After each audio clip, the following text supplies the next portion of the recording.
everyone, my name is Tiffany and I thought I'd try to record today what I'm attempting to do, and that is to refinish these countertops with a product by Leggari products. You can go to Leggari.com. They provide products for flooring, countertops, interesting techniques, and uses epoxy.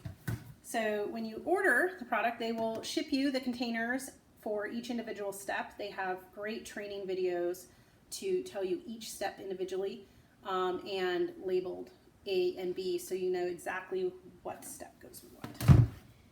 Today I'm going to attempt a pearl white base coat with some silver, sky blue, and brass highlights. So this morning we started off by removing the kitchen sink, not necessary, but will give a better finish, and then I'll be replacing the sink later. So I have to get started. Well, I got started, but I have to continue by taping everything off. This is a very messy product, and we have new flooring done, so I don't want to get a mess everywhere. So I'm going to tape everything off and I'm going to sand it down. I'll be back. So I went to tape everything off and got to the counters after I cleaned them and realized that our old kind of baseboard here needs sanding and eventually restaining, and I attempted to take it off, but this thing's glued on there pretty good, so I don't want to go through the effort of doing that.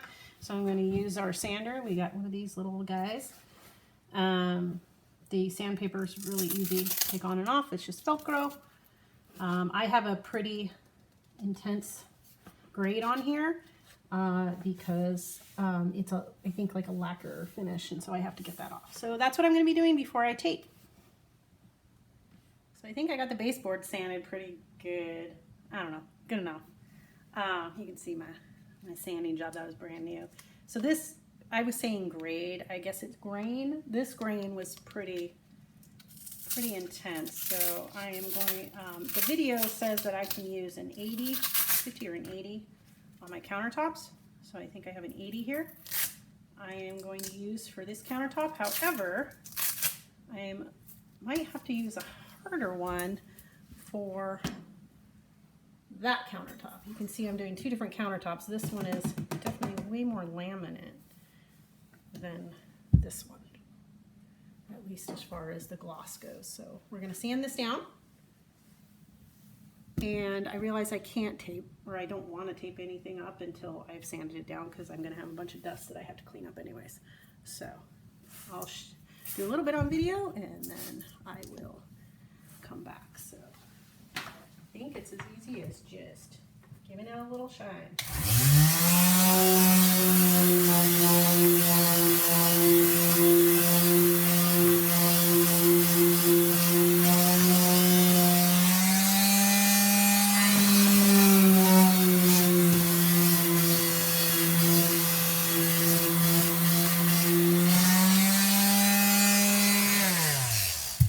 Yeah, so that's absolutely doing nothing. So I'm going to go with my larger grain. I think it's larger. All right, I'll try that. Okay, so I'm trying to sand down these laminate countertops.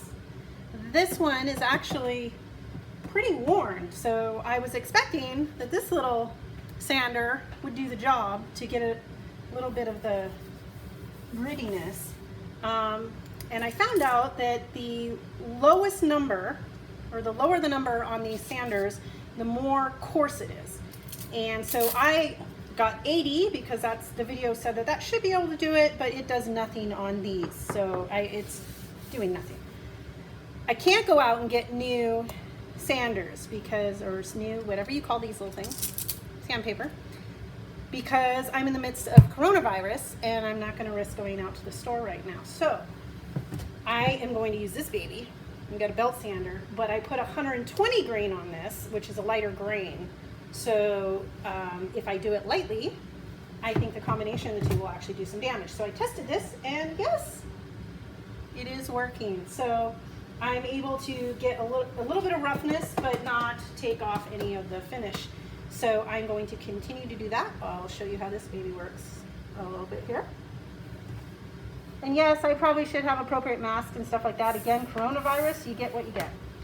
So I've got a fan going, I got my little homemade mask.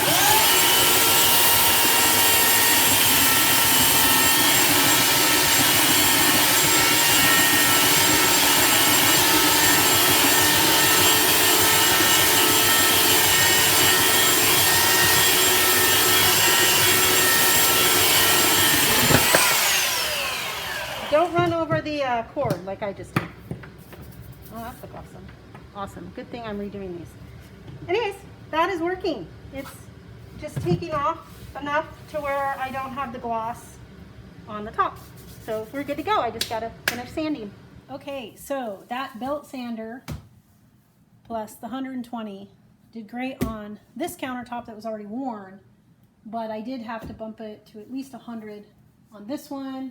I think I could go even lower because it was so glossy, but you can see there's some pieces here that got it a little bit rough. Anyways, that's all I'm doing on the sanding. I'm sorry. It's a lot of work. And by the way, torture, if you ever want to torture someone, make them sand sideways on baseboards. It's almost impossible to do and a pain in the butt. That said, the most fun I've had today is building these little troughs. They do it all cute and everything when they build theirs. Mine, it looks like something a first grader would make. But basically you just take some cardboard, fold it where you can, and then tape it underneath your rim here, because when I start applying the epoxy, it's going to want to drip over the side. And we want it to drip over the side because we're going to want this to be epoxied as well. But what we don't want to do is have it run onto the other one here, because then I'll get drips and spots, which probably wouldn't look too bad, but still, we're not going to do that. So I'm going to obviously have to put more tape because my little first grade construction here is already falling down, which doesn't give me hope. So the other thing that has been fantastic today is you should do this as early as possible. This is, I think they call it denatured alcohol. It's basically fuel, and very volatile. You spray that on the counters to clean them after you do the sanding, but I sprayed a little prior and now it smells like a bar in here. So everybody should be doing counters in a bar. Wonder if I can drink this. Probably not. It would probably kill me. But I think the fumes alone will get me high. The thing that sucked probably the most today, other than that sink and sanding and basically everything else, is plastic. Trying to separate it is one of the hardest things to do in this project, separating plastic. So I am doing that now to try and tape everything up. I'm way behind if I want to try and get this done today. And don't mind this little mess right here. Don't know what's going on there. It's a good thing that our electrical is just a bunch of electrical tape. Okay, well, it's time for primer. Primer's pretty easy to mix. It's just A and B in here. I went with like a silver primer, I think. I have no idea. That might have been a bad choice. I think it's supposed to be white, but we'll see. And the way they do it, which of course I'm going to do wrong. Hold on a second. It's just pour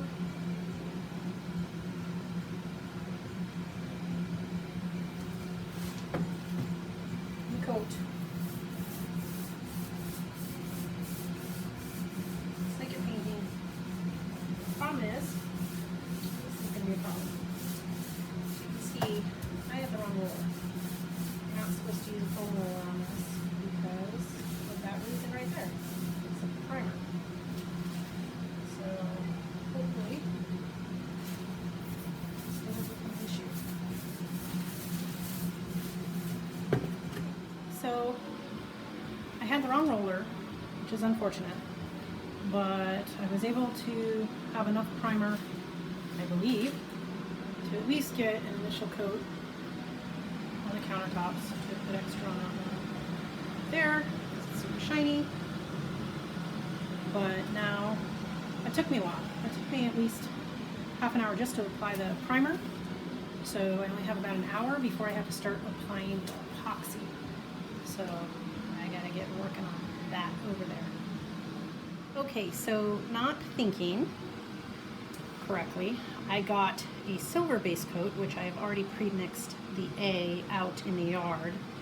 I wanted that to actually be my white base coat and silver highlights, I think. But I wasn't thinking when I did it. I don't know. Maybe I was. So the other highlight colors I have here are this blue, this beautiful blue, and the bronze. My plan, brass, which may or may not, and then some white here, which may or may not work out, is I would like to have these streams of blue and the brass just be kind of highlight droplets or something, highlight streams on the countertop. So the primer is about ready, I believe. He said when it doesn't come off on your hand, you can't tell because my hand is completely, use the top of my hand, it's not coming off. I'm shiny. So I think it's ready, which is shocking because we have high humidity here in Seattle. But I'm going to start applying the first epoxy coat. Okay, so that was a disaster. The right brush matters, and I didn't have the right brush, but I was able to get, I don't know if I'm going to do it this way, the marble effect. It's not the effect I was going for, but it works. I have to apply, it's already starting to dry, but I got to apply the polyurethane coat. I believe that's what it is. Kind of seal it. And supposedly this is going to harden for me. It's way better than my white ones. Okay, so it's the next day and it was time to apply the top urethane coat, which I did. So I'm about ready to show you the final results. So this is that countertop that was super shiny, shiny finish. You can see, let's see if I can get this in the video here. You can see some little bubbles from hairs and particles that got underneath there. It was difficult to get those out.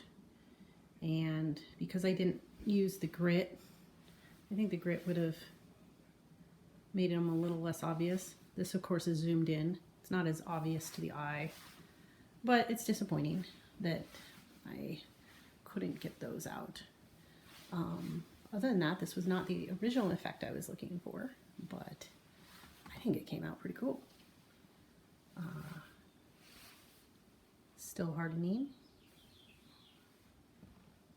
but overall, a success.